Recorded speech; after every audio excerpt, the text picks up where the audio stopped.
Welcome to the N-Scale Cheapskate. I am the N-Scale Cheapskate.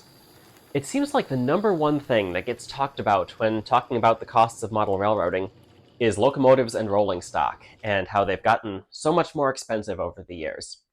This is not going to be another one of the videos that you may have seen a lot of, doing comparing and contrasting of has the price really gone up relative to inflation, or is it just inflation? Well, I would argue, just as an aside, that the price has gone up, but that's because the features, the details, and the quality of the average model railroad locomotive today are better than 25 or 50 years ago, and the price reflects that. But even if I'm wrong, and some of the other people making videos are right, and prices really have stayed fairly level, the fact is that the prices of everything else have really gone up. And so even if a locomotive costs the same amount as it did 25 years ago, practically speaking, it's still harder to afford. And I don't think there's any way to deny, just looking at some new model train prices, that locomotives in rolling stock are really expensive. Maybe they always were, maybe that's new. That's not the question for this video. The question for this video is, how are you going to get those locomotives in rolling stock without breaking the bank? If you want my opinion, the best way to get trains for your model railroad is to buy used ones. And I speak from experience. I have about 100 locomotives and cars, and if my memory is correct, only 5 of them were purchased new. The rest were either acquired from other modelers or eBay, places like that. We'll cover some of the good sources for used things later on. But like with purchasing anything used, you may be wondering if it's a good idea. There are a lot of concerns to think about. So let's dive in and talk about why used model trains are the way to go. Obviously, the most obvious advantage of used model trains is the price. Let's just take a look at some comparisons. I did some quick searches for some model trains on eBay, just as a quick research for this video, and made a comparison between the old price and the new price. So here's a model in N-scale of my favorite steam locomotive, Union Pacific Challenger 3985. Now this model is no longer being made, but it is still available new from some sources. This one is trainworld.com. It's, in my experience, been the best price for new trains. Walthers is a better known name, and obviously you can also get things direct from the manufacturer. But in my experience, Trainworld pretty consistently has the lowest price for new things. So the 424, well, 425 you see there, that's the price from the manufacturer. And they're selling it for $370. And this is a pretty high quality one. This has DCC, direct command control, with sound. Now let's jump over to eBay. Maybe we can find one there. Union Pacific Challenger, DCC and sound, made by Athearn also. Only $275. That's $100 less. So according to my math, that's more than 25% off.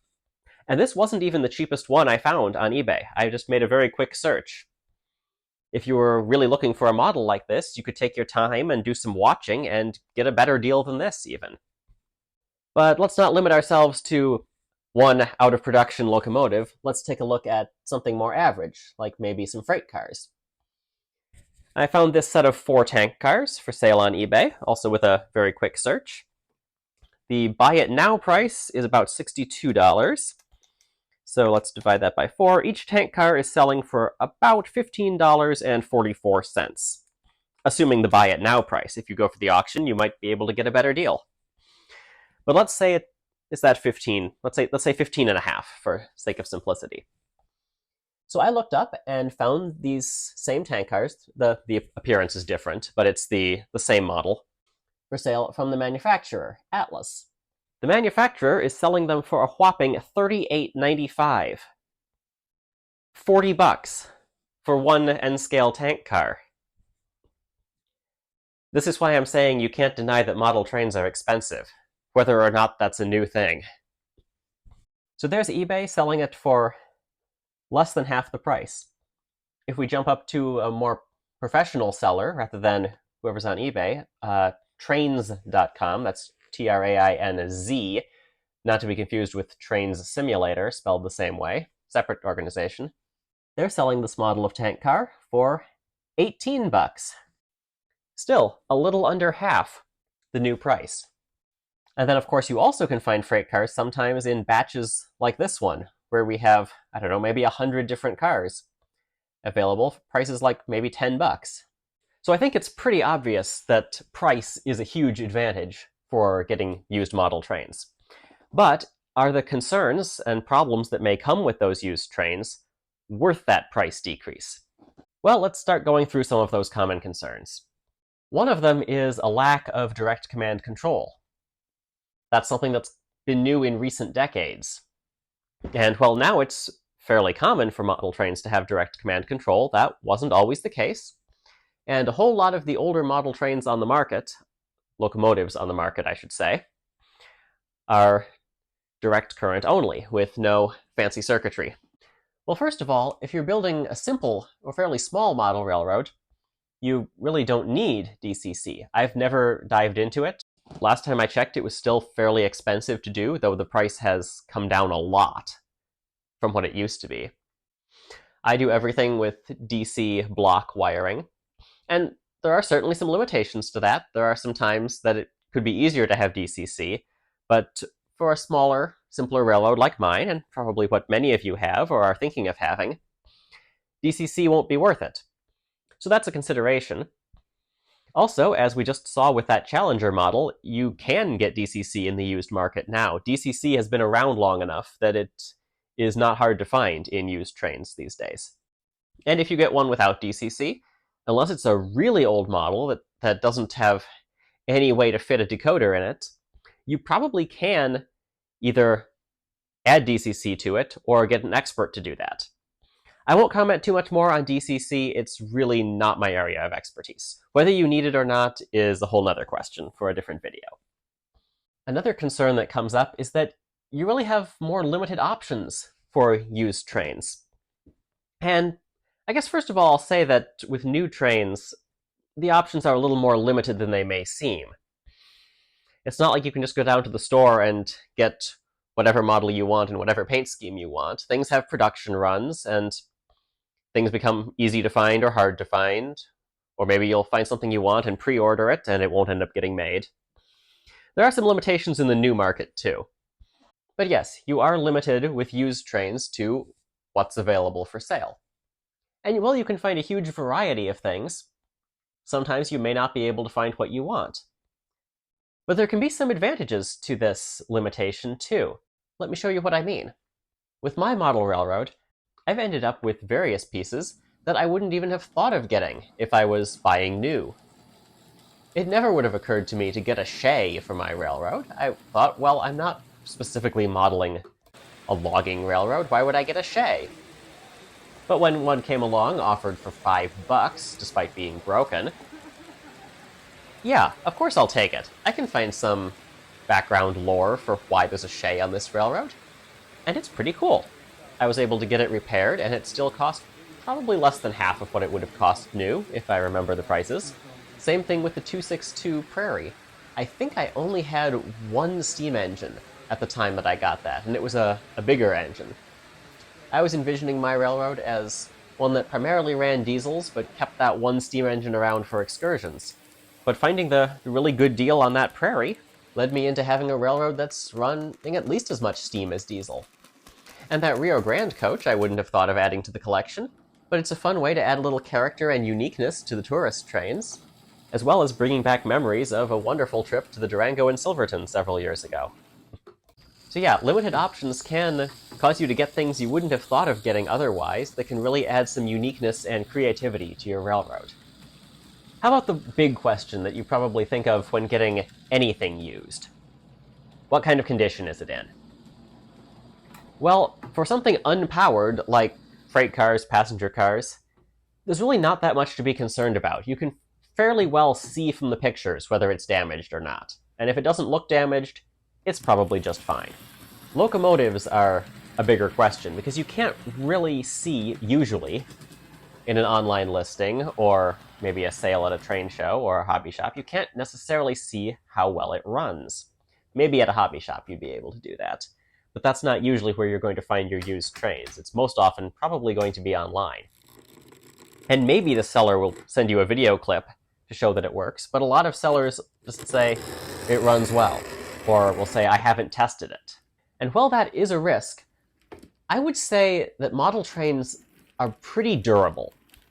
Let me tell you about some of my locomotives. My locomotives, many of them, have had really hard lives. Let's take this F unit and this Jeep, for example. These are Atlas models made in the 1970s. I don't know what happened to them up until the 90s, in their first 20 years or so of life, but my parents picked them up in the 90s from an antique store or thrift store or something like that. They cleaned out the inside with rubbing alcohol and cleaned the wheels and gave them a little lubrication, and they ran. Then I was born, and my parents put the trains into storage for 14 more years. That wasn't climate-controlled storage. This is no climate control sheet metal building in the upper Midwest. So brutally hot summers, like an oven in that storage unit, horribly cold winters, for 14 years. You might expect that to destroy model trains. But when we got these out, I did some cleaning again and some lubrication, and they still ran decently. Up until this past year, the GP9 has been running great. The F unit never ran especially well, but again, these are extreme examples. The 2882 Mali had the same life experience, and again, it runs okay. But again, these are extreme examples. Most model trains that you find online won't have experienced that. Years of neglect in one of the worst environments you can keep them in. Let's take this as a better example. This Alco PA1, only the cab unit is powered. It was purchased new in the 1990s, and again went into that storage unit for 14 years. Upon getting it out, I'm not sure, I don't think I actually had to clean it at all, now that I think about it. I think I just had to clean the wheels, like you have to do regularly anyway. And I don't think it even needed any oil, though it probably was a little better for it. It ran perfectly fine. Still does. The only reason I don't run it very much is because it's very long axle spread in its trucks doesn't do well on the tight curves on my layout. It runs just fine after spending 14 years with no climate control, with major temperature swings. The only thing it has to show for it is a few places with a little bit of paint flecked off. Most of the model trains you find available on the used market probably won't have experienced the sorts of things that mine have. And mine still run okay. Model trains are pretty durable. Next up is a really frustrating one: incompatible couplers. You probably have noticed that N-scale trains don't always have the same couplers. There are two major kinds that you see floating around. The micro trains type, and some similar styles with different brands, but they're compatible with each other. That's what pretty much everything N-scale you get these days will have. But back in the 90s and before, it was standard for N-scale trains to have Rapido couplers, or Rapido couplers, if your Spanish pronunciation is a little better. These are not remotely compatible with each other. Now, the usual advice for these is, well, just have a conversion car. A car that has a microtrains coupler on one end and Rapido on the other end, and use that to connect between cars of different types. And while that may work just fine if you're just going to be running trains in a circle, and maybe you are, that's okay. I couldn't stand just doing that, but maybe you'd enjoy that. But if you're not doing that, if you're planning to do any switching at all, or don't want to have that particular car in any given train, that's going to be a problem. You see here, if you're switching, that conversion car needs to get dropped off at an industry, suddenly you can't couple to your train anymore. That's a problem. This may work a little bit better in passenger trains, where you may not be doing as much switching, and may just need to be able to couple a locomotive to either end. As you can see here, I haven't bothered to convert the Rapido couplers on all of my coaches. That said, though, you can convert cars fairly inexpensively and without too much difficulty. Freight cars are really easy. It's just a matter of pulling the truck off and putting a new one on, usually. Passenger cars and locomotives are a little trickier, but it can be done. Microtrains recognized this problem of having so many used cars that people want to use and keep having Rapido couplers, and so they started offering these coupler conversion kits.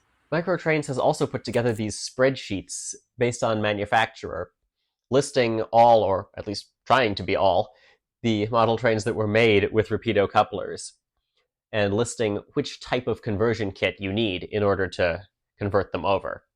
That is a vital resource. Otherwise, you have no idea what kind you need, and you may end up getting something that wouldn't fit. You just assemble the Microtrains coupler in the draft gear box on the car, and there you go. Now that can be a little difficult and finicky, but I've managed to do it for most of my trains. These particular coaches were very difficult, so that's why I only did the ends of the coach trains. But I've been able to convert most of my fleet, which included a whole lot of old cars with Rapido couplers, to Microtrains for consistency. So it is a difficulty that you encounter in the used market, though in some ways it's getting a little better as the cars with Rapido are getting older and older, and, you know, maybe they're used, but maybe their second owner has already converted them. And Microtrains couplers have been common for long enough now that there are plenty of cars with those on the market if you don't want to tangle with Rapido, which, I mean, I wouldn't blame you. But it's a problem that can easily be overcome. One that I didn't know about until I encountered it was pizza cutter wheels. If you're not familiar with pizza cutter wheels either, this is what they look like. In the earlier years of N-Scale, the flanges on the wheels of locomotives and rolling stock were very tall to help keep them on the track, especially with poor track work. This worked fairly well, but it looked fairly unrealistic and required the rails to be pretty tall. When Code 55 track came out, which has the rails less tall to look more real and prototypical, it wasn't compatible with those older locomotives and cars. But around that time, pieces with more realistic flanges were coming out, and they were running okay. It wasn't really a problem keeping them on the track as long as you didn't have terrible track work. And so the problem now is a lot of older rolling stock, it's especially a problem with locomotives, because it's really hard to switch out the axles, having these pizza cutter flanges. The usual solution to this is just use Code 80 track. It's still extremely available. It's still the standard for modular railroads, and I would say it's still at least as common as the more realistic-looking Code 55. If I had to guess, I would say Code 80 is still more common, just because it allows you to run everything. You don't want to build a model railroad with a type of track that may prevent you from running something you, down the road, decide you want. There's really no way to change the wheels if they're pizza cutter. You really can't machine them down unless you're really an expert in fine machining. If you are, that's fantastic. But I'm betting most of us aren't. So that one is a genuine concern to watch out for. But really anything made since the year 2000 should have modern wheels, and quite a few things from before that too. And there are some good websites you can check to find out about something before you buy it. If you want to know more specifically about what brands switched over when, there's a link in the description to a good article that lists some of that information. On that note, there are some good places to get information about a model before you buy it. Sometimes the issue you have with getting a used model isn't that it's used and old. It's more an issue that the first run of something wasn't the greatest quality and the manufacturer fixed it. A good way to find out about potential issues like that, and how to identify them, there are some websites that have really useful reviews for a lot of these model train products, and we'll talk about that, of what the difference is between various runs, if some of them have known issues, how well various locomotives run, things like that. The one I hear about most commonly is called Spook Show. Yes, it sounds like a Halloween store. It's a model train site. I didn't name it, but they have really good reviews. I've especially used them for steam locomotives. And another one is Trovestar. I think their goal is to have every N-Scale piece ever made. And they have reviews for many, if not most of those. So definitely check something out on Spook Show or Trovestar before buying. Unless, I mean, you might not need to do that if it's something really simple like a freight car, again.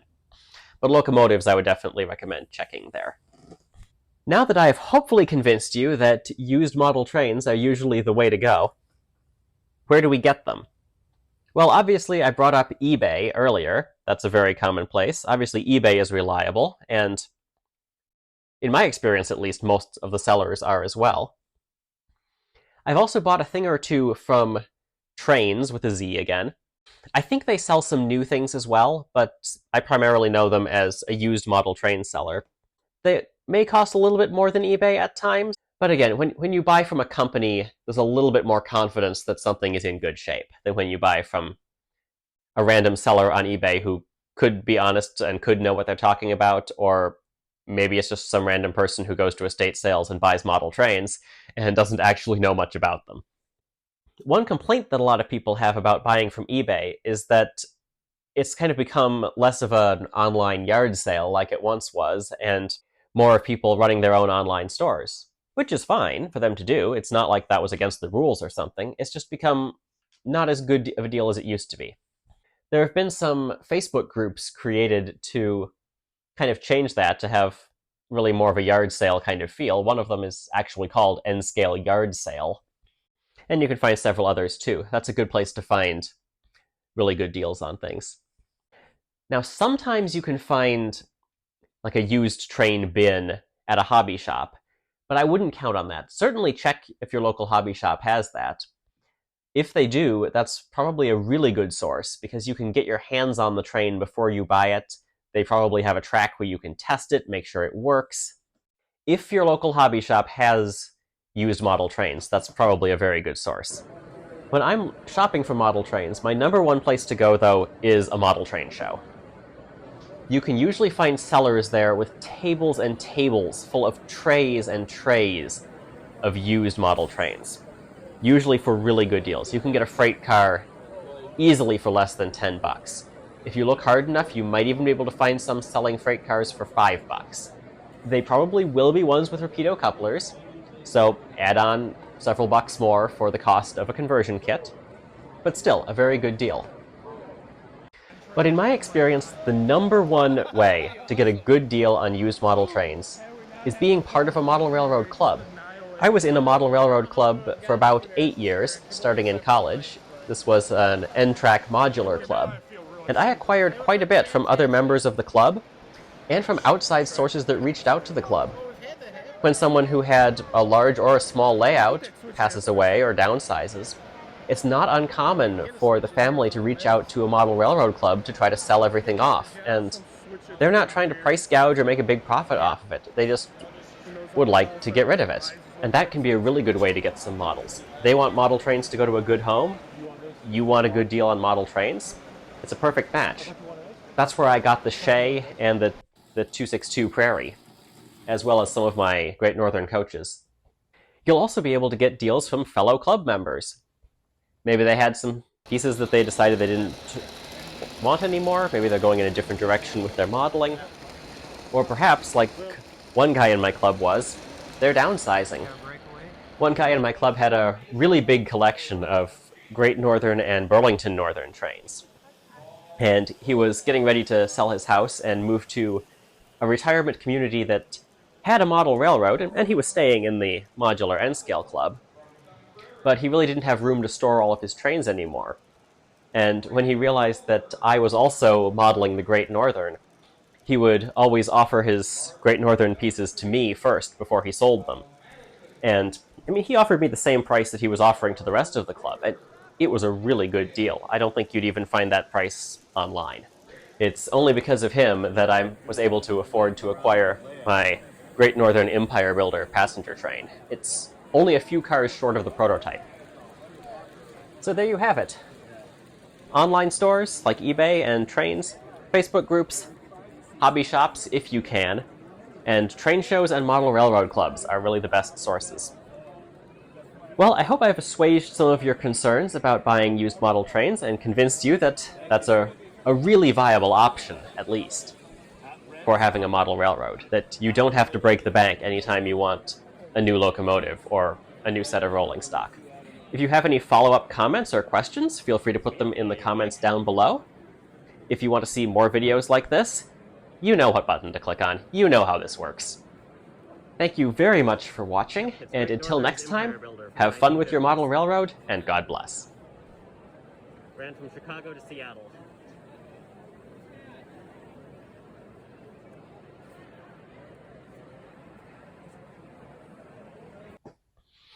Let's take this GP9 F9, F9? Is that an F9? Yes, it is.